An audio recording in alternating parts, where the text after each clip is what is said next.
Good morning all of you.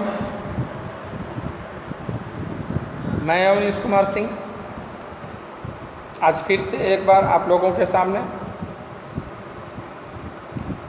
कक्षा 11 का आरोह भाग 1 का गद्य खंड जामुन का पेड़ का तीसरा भाग व्याख्या लेकर के उपस्थित हुआ हूँ।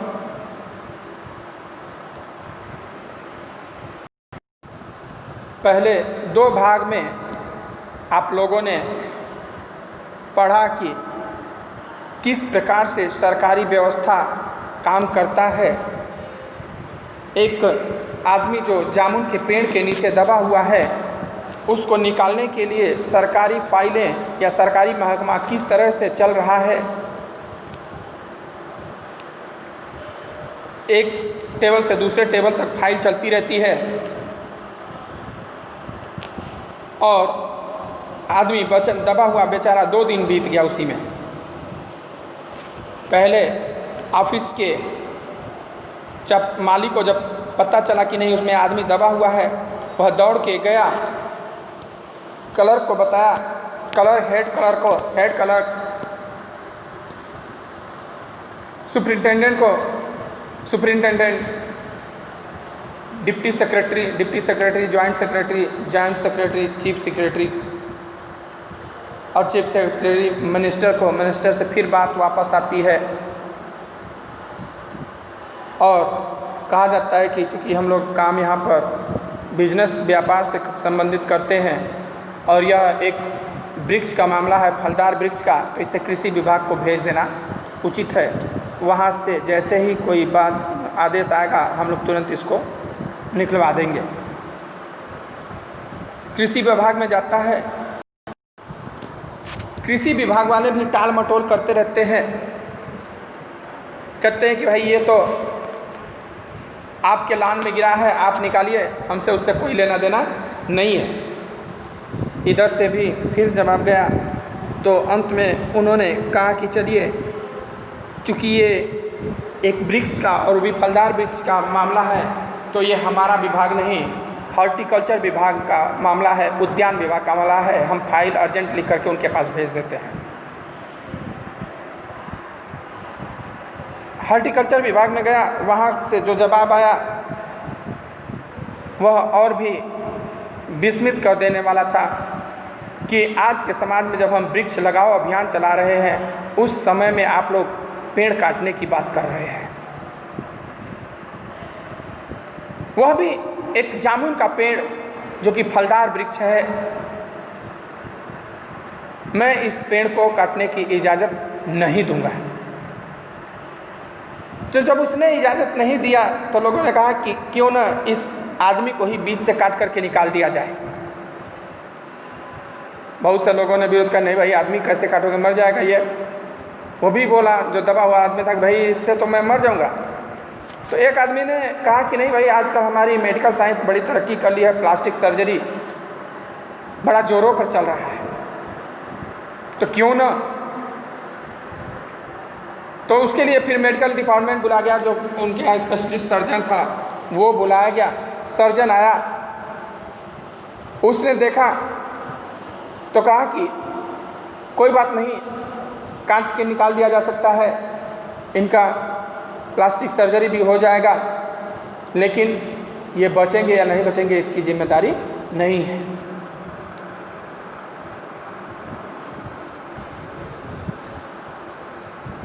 यहाँ तक हुआ था, इसलिए यह फैसला भी रद्द कर दिया गया। रात को माली ने दबे हुए आदमी के मुंह में खिचड़ी डालते हुए उसे बताया कि अब मामला ऊपर चला गया है, यानी कि उच्च विभाग में, सदन में चला गया है। दबे हुए सुना है कि कल सेक्रेटरिएट के सारे सेक्रेटरियों की मीटिंग होगी, उसमें तुम्हारा केस रखा जाएगा, उम्मीद है सब काम ठीक हो जाएगा। कि कल सचिवालय के सभी जितने भी सचिव हैं सबकी मीटिंग है और उस मीटिंग में आपका ये मामला उठेगा और उम्मीद है कि सब सही हो जाएगा। दबा हुआ आदमी एक आह भरकर धीरे से बोला, ये तो माना कि तगा फुल न करोगे, लेकिन खाक हो जाएंगे हम तुमको खबर होने तक। क्या कि ये तो हम मानते हैं कि आप हमारी इस दबे होने का उपेक्षा नहीं करेंगे, काम भी करेंगे, लेकिन आपके काम करने और आने तक खाक में मिल जाऊंगा मैं तो मर जाऊंगा, मैं तो मर जाऊंगा। माली ने अचंभे से मुंह में उंगली दबा ली और चकित भाव से बोला, हाँ क्या शायर हो तुम? दबे हुए आदमी ने धीरे से सिर हिला दिया। दूसरे दिन माली ने चपरासी को बताया। चपरासी ने क्लर्क ने हेड कलर को थोड़ी ही देर में सेक्रेटरी के में यह अफवाह फैल गई कि दबा हुआ आदमी शायर है। बस फिर क्या था, लोगों का झुंड शायर को देखने के लिए एकत्रित हो गए।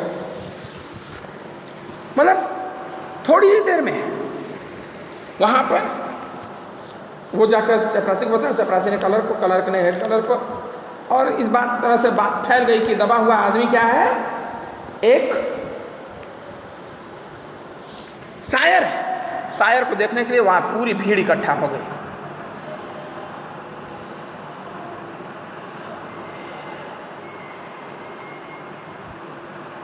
इसकी चर्चा शहर में भी फैल गई और शाम तक गली से शायर जमा होने शुरू हो गए। पूरा शहर में हो गया कि जो सेक्रेटरी के लान में जामुन के पेड़ के नीचे व्यक्ति दबा है वो एक शायर है, कवि है। तो जितने भी शहर के शायर कवि थे सब वहाँ इकट्ठे होने लगे, सभी वहाँ इकट्ठे होने लगे। शाम तक भीड़ जुट गई। सेक्रेटरी का लान भांति भांति के कवियों से भर गया। जो वो लान था विभिन्न प्रकार के कवियों से भर गया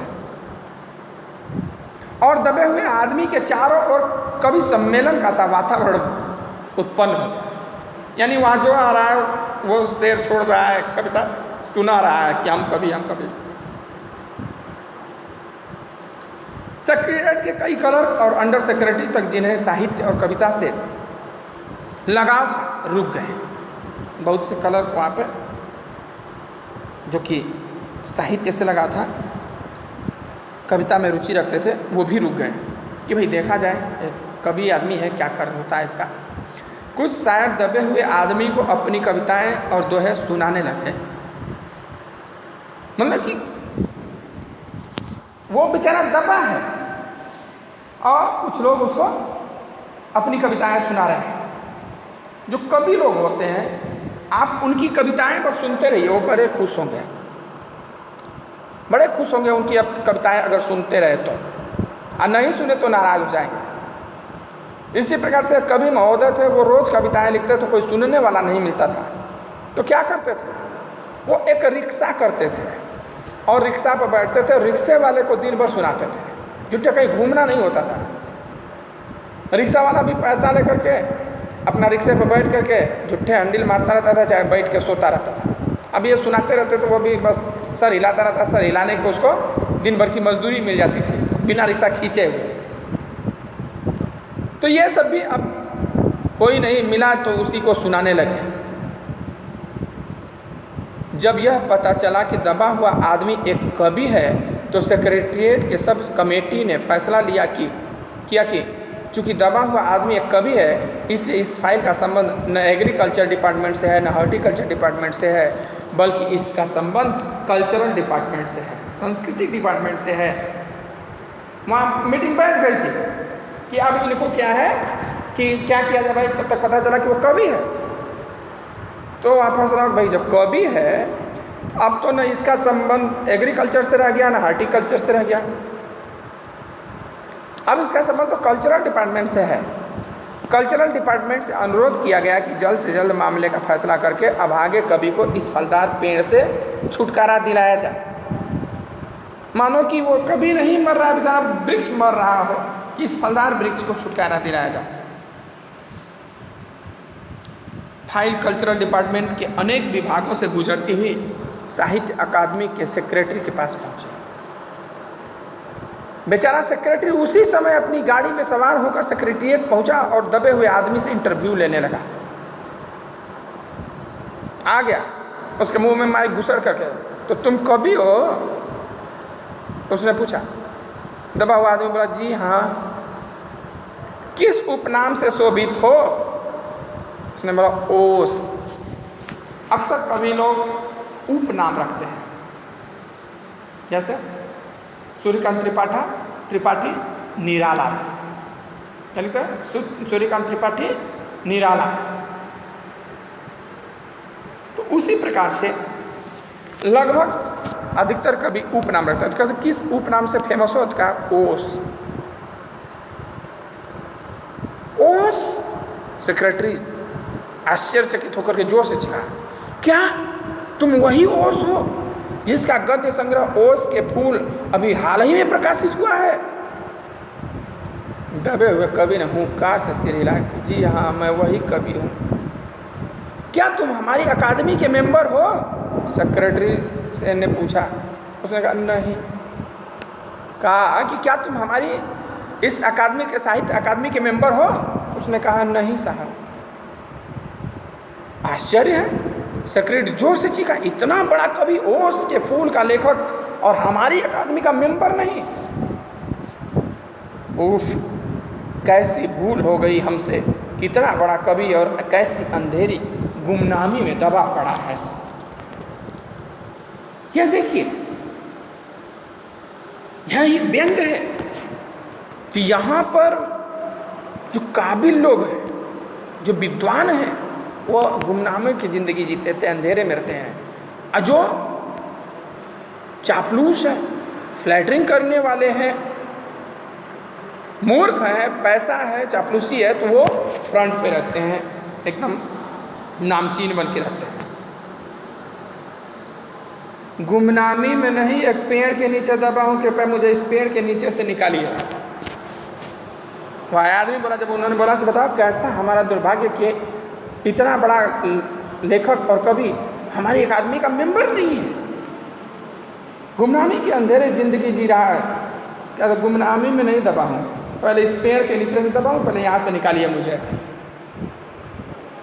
कहता अभी बंदोबस्त करता हूँ। सेक्रेटरी फौरन बोला और फौरन उसने अपने विभाग में रिपोर्ट की।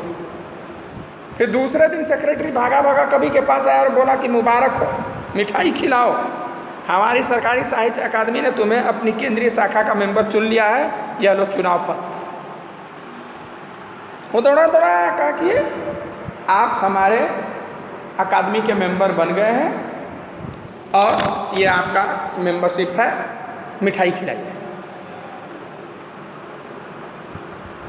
यहाँ आपकी जान जाती रहेगी, लेकिन सरकारी महकमा को खाने खिलाने की ही पड़ी रहती है। मगर मुझे इस पेड़ के नीचे से तो निकालो। दबे हुए आदमी ने कराह कर कहा। उसकी सांस बड़ी मुश्किल से चल रही थी और उसकी आंखों से मालूम होता था कि वह घोर पीड़ा और दुख में पड़ा है।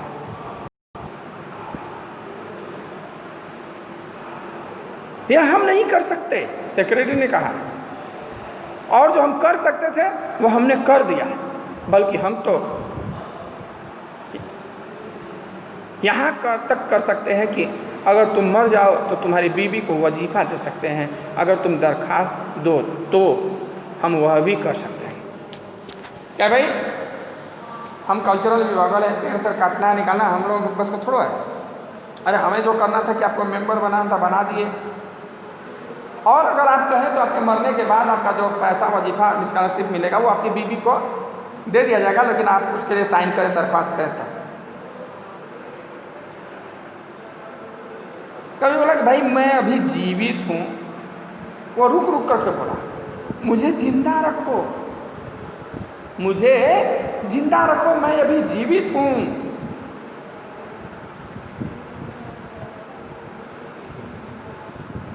मुसीबत यह है, सरकारी साहित्य अकादमी का सेक्रेटरी हाथ मलते हुए बोला, हमारा विभाग सिर्फ कल्चर से संबंधित है, पेड़ काटने का मामला कलम दवात से नहीं, आरी कुल्हाड़ी से संबंधित है।